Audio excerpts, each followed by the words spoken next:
On the Fight Finesse podcast, my main man, Khama, the Death Star Worthy. My man, how are you? Good. Playing, brother. Man, I just see that winning glow. You know what I mean? We talked, we talked like in the middle of the quarantine. We definitely made fun of Phil Rowe a lot and just kind of talked some MMA. And then we had you on that UFC 250, that fight cast, had a good time, just talked MMA, watched a lot of good fights. But then it was your turn. Violent Bob Ross, big name in the division, a lot of buzz around him.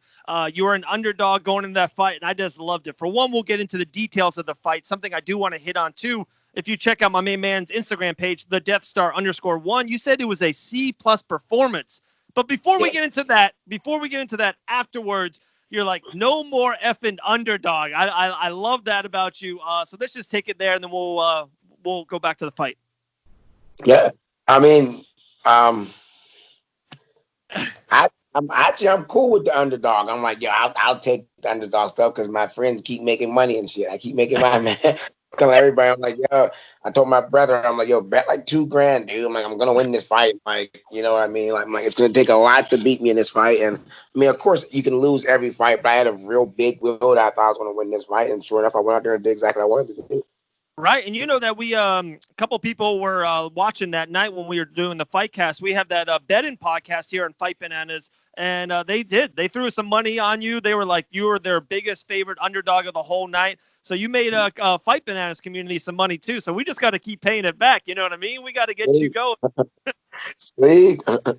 Okay, so let's get into. You said your performance you thought was a C+. I thought it was a little bit better than that. I thought to be honest, you're being a little harder on yourself. But what did you see that maybe we didn't? And how do you think you are going to improve on your next fight? The transitions from the side control. I was just worried about his darts. I was too overly worried about his darts because he has a good darts. I got caught with a darts like a week and a half before my fight, and they were showing me the proper defense for it, and different stuff I was doing wrong, and it just irritated me. And I think I was overthinking about it, and I kind of like he got the side control. I didn't go for underhooks because I was like, if I go for underhooks, I start to like bridge up into him and try to stand up. He's going to put the darts on, and then before I know it, he was in fucking mount. I'm like, oh shit. And then I'm like, all right, let me do this. And then I'm worrying about something as I'm going to go push his knee. I'm like, oh, well, if he goes to darts this way, then he's on my back, and I was too relaxed with him on my back. So just little stuff like that, stuff that I know I'm better than that, and like I just need to make sure I actually like let them just go into play and not overthink my opponent. Right. It's such a funny story. Same thing there.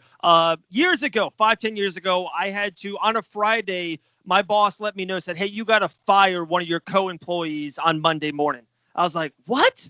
So all weekend long, man, I couldn't sleep. I was in misery. I was like just overthinking it. I was like, I got to let this person go Monday morning. Oh, my goodness. I'm telling you, it was the worst weekend ever. But then Monday morning comes around. This employee comes in. I go, hey, my boss said, the boss has said, I got to let you go. He goes, oh, okay. Oh, good. That's good. I want to do different things too. I'm like, what? You're like, oh, great. You like to ruin my weekend. Exactly. I mean, like, and that's the thing about fighting. You can't you can't overthink someone else. If you're in there worrying about the guy that's going to get the takedown, he's going to get the takedown. You know what I mean? Like, you got to fight. You can't overthink it. And I know that I've experienced that multiple times before. So I know how that feels. So I was kind of disappointed in myself for having a mental hiccup in that part. Right. And you've been around the block a couple times. So, for you to say that it's a lot of respect to you.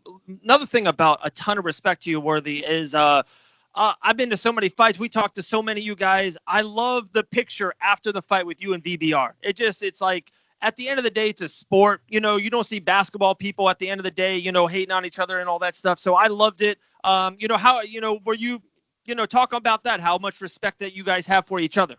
Oh yeah. I don't disrespect any, it's kind of hard. Like, I guess the difference between our sport is like basketball, they just beat you in the sport. We beat you in the sport, but I really fucking beat you in the sport. You know what I mean? I'm like, yeah, motherfucker. And I'm always super cool. And I know some people don't like it. They're like, get the fuck away from me. I'm like, hey, what's up, man? Yeah. But I'm like that, like with people even after they beat me, because it's, again, that's how you have to deal with it. You deal with it, let it go in the cage and deal with the process.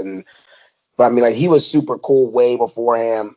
And and he was super cool during the leading up to the fight, and he was super cool after the fight. So we kept running to each other at the airport and shit like over and over again. So it was cool, man. Like he's a Yeah. cool cat. Nothing bad at all to say. It's weird because this is like I say this in the interview I already did today. Like it's like my second fight in the UFC, and I don't even like to share the pictures of me hitting them and stuff because they're cool dudes. I'm like first was my boy Devontae, and now it's this guy. I'm like, I don't even want to share it all like that because they're cool. I don't want to say no shit like, yeah, bringing the pain. I'm like, nah, man, that's cool. So we'll keep it basic. Right. No, I love that, man. And another thing you said on the Instagram too that I really took notice was you're talking about your striking ability. And for one, I totally agree with you. I would love your take on a couple other strikers in the UFC that are close to your level or on your level, or someone you're like, oh, I still take a little bit piece of that. And who are a couple other strikers in the game that you really look up to? I wouldn't say I look up to them. I ain't look up to them motherfuckers. But like guys that I think have very similar styles. Right. Israel Adesanya is definitely one of them. Definitely Anderson Silva, younger, and Anderson Silva now he's a little bit older, so he can't really do the stuff, the twitch reflexes. Everyone's kind of catching up to it. Right. Let me see. How about Dustin, who was that main event was one of the best main events in a minute, him versus Hooker. Do you like the Diamonds stand up? It's good, but it's not my style. If that's me and him, we don't strike the same at all. We don't like his style. I mean, he's a fun style, but it's Right. not like my style is more of so maybe like a Conor McGregor style a little bit. Like I mean, like not even as much. Conor McGregor relies on not saying he relies on power, but Conor McGregor does. He relies like he tells you when he hits you in my right leg. He knows he relies on power. He relies like only person I can really fully say would be Israel Adesanya and maybe a little bit a little bit of Max Holloway too, like Okay. George Masvidal as well. Me and my coach actually we watched Masvidal from years ago, and we would like steal certain things that he did because we liked the way he did. We think we could implement it on our style. And then there's of course my Wonder Boy too. Like I'm not as traditional martial arts, but my head coach is a big point sparring guy. He did point sparring forever, so we Right. put a lot of stuff that I do. It's not to break you; it's just to keep touching you. So we take a little bit from Wonder Boy. I like that's really it. Like I did for this fight. I did steal a couple of things from Tyrone Woodley. Okay. It's that double, he throws a double shuffle. He closes range like you watch him versus Robbie Lawler, the way he closed that range, that southpaw range. Cause I knew I was gonna Right. have to do that. This guy was a southpaw, so like I stole like I don't really throw overhand rights all like that because I'm the taller guy. I'm just no need. The faster way to destination is a straight line. But for Right. this fight, I was throwing a lot more overhand right. So we took a lot of stuff from Tyrone Woodley and we stole some stuff from him and stuff. But I normally don't really punch like Tyrone Woodley. But a lot of guys that train under guys like Henry Hoof, like his type of guys, like you know what I mean. But mostly, I would just say it probably would just be Israel, Max Holloway, and Wonder Boy. Like those are the guys I would say they have like my style and my fight IQ approach to fighting. Right. Those are good ones, my man. Those are good ones. You know what we got to do after this? We got to set up a conversation with you and Dean Thomas. I think you guys would talk for 3 hours, and you guys would just back and forth. You mentioned up Woodley, and I thought of Dean Thomas right away, man. He's the best. We actually talked to him last week, I think right before the show, and yeah, he was excited. Okay, like we did mention so. After the show now, because with all the whole COVID, they send you guys back to the hotel, right? So did you watch Poirier and Hooker in your room? Yeah.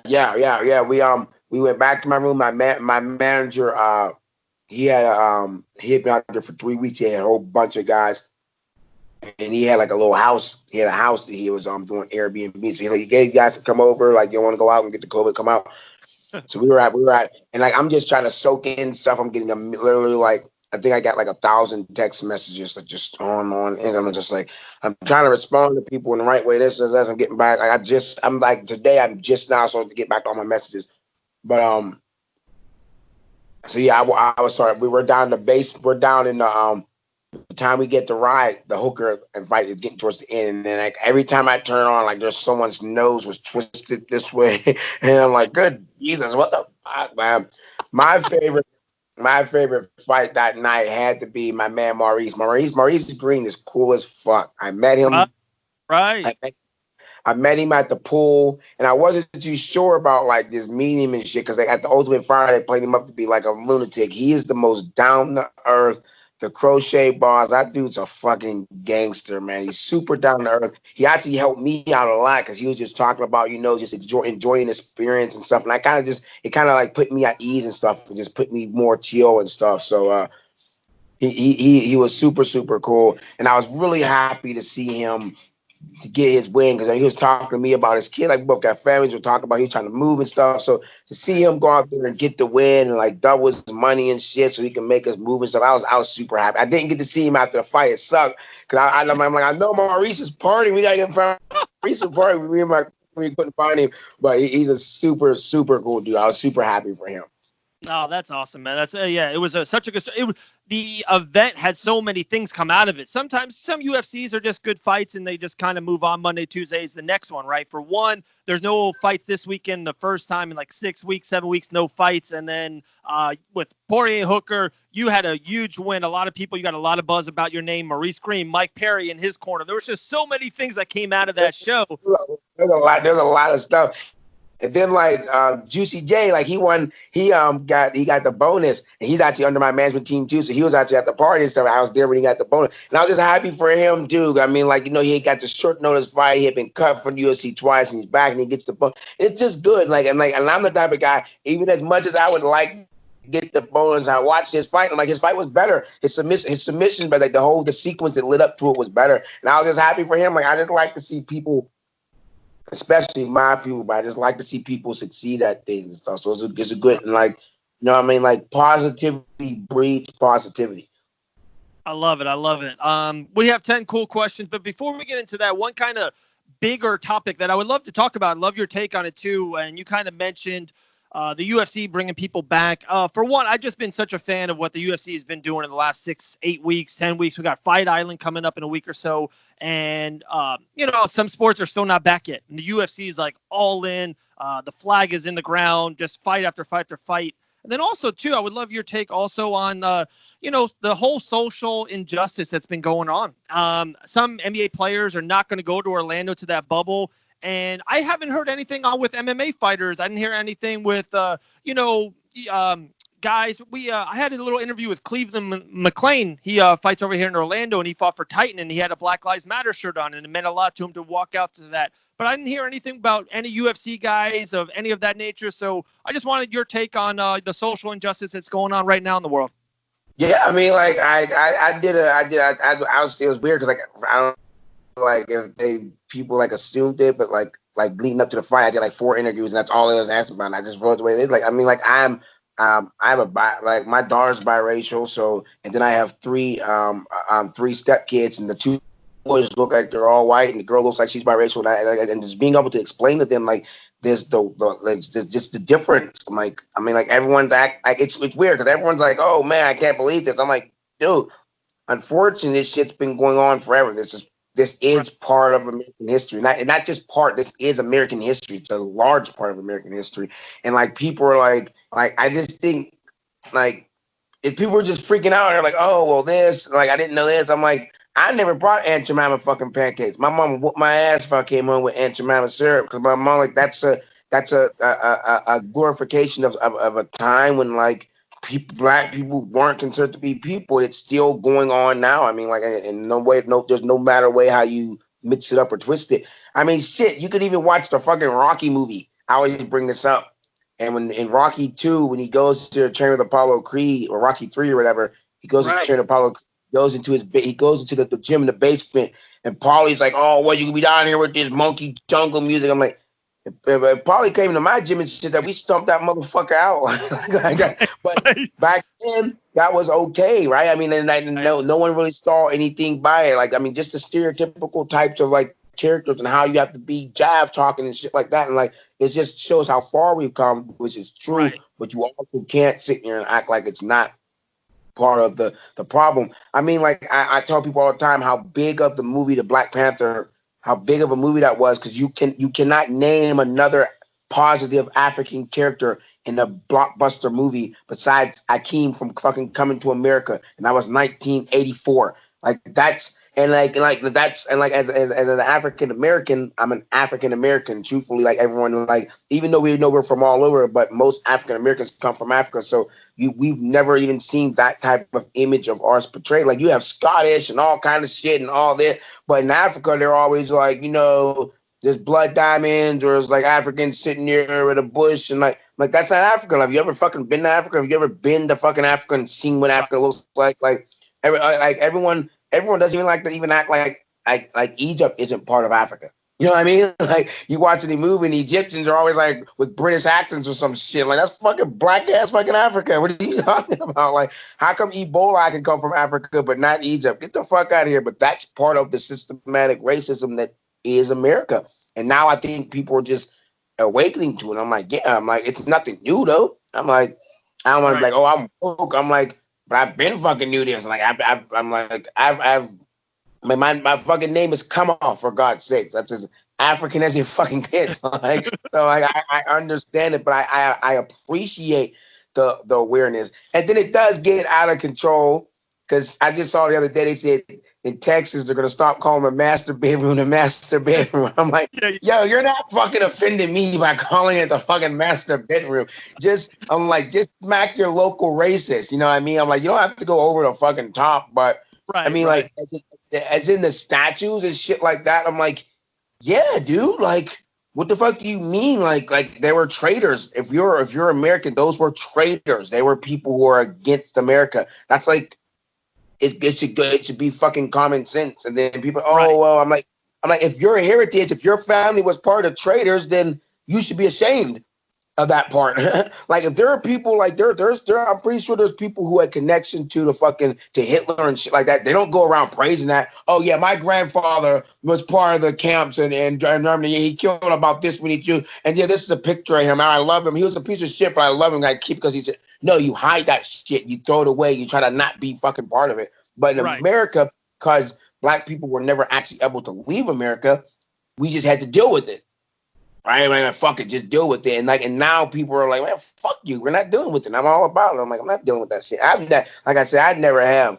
So, and now, like, to me, it's just like everyone just thinking like me now. I've always started like, fuck, I'm not dealing with it at all. And I've had some really good, conversations with white people, black people, Spanish, don't matter, right? And the thing that I keep on saying too, and it'd be funny, I'm telling you, check out my the Facebook page. My 3-year-old son, his favorite outfit is the Black Panther outfit. We're big Avenger people at the house, you know that. And he wears Black Panther outfit 2 times a week. You know what I mean? And it's huge, awesome. Man. Right. And I love it. People don't I explain, like I have all friends from all over Facebook. Like I have a whole bunch of my friends. I grew up in the suburban areas. So I have so I try to explain to them. I'm like, listen, you don't get it. It just never had to cross your brain. It's just like a female, like how females may feel unsafe at some time. I don't feel unsafe at night because I wish a motherfucker would try to kidnap me. You're fucking right. Like that never even has to like develop or process in my brain. Females have to think that, like they think that, and guys don't understand that feeling because it's just not a problem for us. And I try to explain that to my white friends. I'm like, listen, growing up, you could be any superhero. Growing up, I would always have to be Black Batman. Like I'm not fucking Batman. You're fucking Black Batman, and you're Black Spider-Man, and now it's just changing. So it's changing how they perceive themselves. It's changing how and like you said, and for white kids, they're like, oh, I want to be that guy because kids don't really see color in the first place. They just want to be superheroes, but. And as a young kid, I remember I wanted to be a superhero. Like you were always told, like, oh well, okay, you're Black Spider-Man. Like, but you're like, who am I? You're Spider-Man. Well, you technically you're Black Spider-Man. But now I think that it's just changing. I mean, it's the same way for women with superheroes as well. I mean, like just being able to like not just be like even in the cartoons, not just be the princess. But like to be like them, like Moanas or Brave or stuff like that, like or Princess and the Frog, like they're different type of princesses, and it just gives girls a different perspective of how to perceive themselves, and I love it. Like that's a good thing. That's a progression, not just for the black race, but for the human race. It's a progression for that. So anyone that's resisting that, I'm like, it's kind of like how people want to keep like not deal with natural energy or anything like that. I'm like, the world's changing. Like you gotta fucking change. You sound like a guy who only wanted to ride a horse for the rest of the time. Motherfucker, we got a car.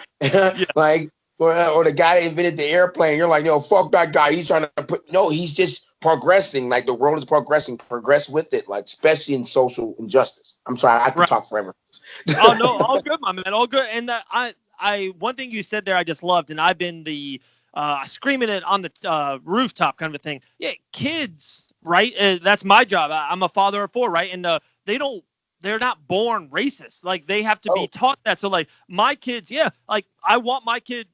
I'm not making to be Black Panther. He wants to be Black Panther. He doesn't want to be Superman. He doesn't want to look like Clark Kent. He wants to be Black Panther. And I love that. And we're just going to, I think it's just going to take that 1 or 2 more generations of just the good is good and right is right. Like it's unbelievable some of the things, but like I said, we can go on and on. We got 10 fun questions for you. First thing that pops in your head, we'll run with it, and we'll take it from there. And then at the end, we'll let you drop any kind of information, sponsors, all that. All right, my man? All right, brother. All right, here we go. First one is, what's the show that you can binge over and over again? Lost. I haven't done it in a while, but Lost changed the way I look at life. Lost changed the way I look at life. That changed everything, my perception of how I see my life as. Because I think the whole show is about learning how to deal with death and how to understand like losing things, like understanding that losing things is part of existing. If you're going to exist, you have to lose things. And that's what Lost taught me as a human. So Lost. Wow. It's probably one of the best things put on TV. Oh, for sure. The first time watching Lost you're right. It's like a mind-blowing experience. It's like, oh my goodness. Like now there's a lot of other shows out like that. Like Black Mirrors is one of the other shows too. Like Black Mirrors is one of those shows it does. And it just makes you just melt into your couch and you sit there for 4 hours and you're just thinking. I love that. I love to do that. Love it. Love it. What's your favorite sports team? I don't really watch a whole bunch of sports, but I would have to say the Pittsburgh Steelers. Actually, no, I'm a big LeBron James fan, so I'm gonna go with the Lakers. Because LeBron's a fucking dude. He's like, to me, like LeBron is one of the people I hope to meet. Shit, I'm like almost famous enough now. I might be able to get a meet and greet with LeBron. So, but yeah, LeBron, I like him as a human being and as an athlete. And of course, he's just a freak of nature. But as a human being, he's even more than that. There you go, King James. Did you pick up a quarantine snack? Nah, I was fucking cutting weight. I was fucking lost weight over quarantine. Everybody else was eating ice cream and shit. I didn't drink any alcohol. I really did anything because I was training the whole fucking quarantine. Right. Who's the most interesting person you've ever talked to? My mom. Okay. My mom's a very different, unique individual. Definitely my mom. Love it. Who would play you in a movie about you? Childish Gambino. That's my man. I love Childish Gambino. So, if I was a music, if I didn't fight and I did other arts and stuff, I would be Childish Gambino. Childish Gambino is like my opposite side of the world, like double. So Childish, if you hear this, definitely. Or my girl's over here, she's talking about Idris Elba. That's because she likes him and she thinks he's hot, so she wants him to fucking play me. Yeah, he's like fucking twice my age and shit. Even though I am a big Idris Elba fan. I love Idris Elba. He's the man. Definitely Childish Gambino. Gambino's your doppelganger. I love it. What's your favorite app? I like app. What's your go-to app? You wake up in the morning, you click this.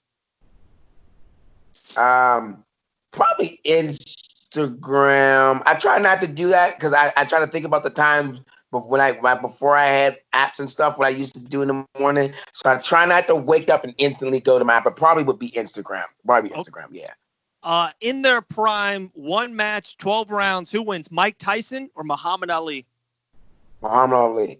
Mike already said that. Like, it's a thinker's game. Thinker's game. For sure. For sure. And you got your girl next to you, so if you don't want to answer, I got you. But who's your first celebrity crush?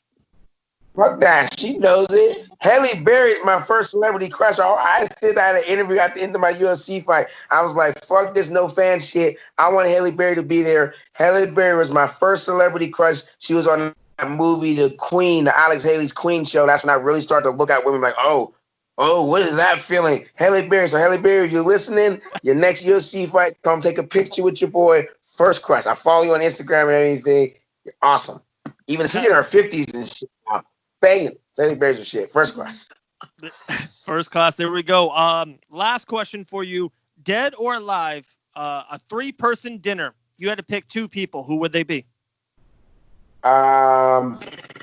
Fictional or real characters? Either one. Either one. It's your dinner. Okay, so I would probably sit down with Darth Vader and I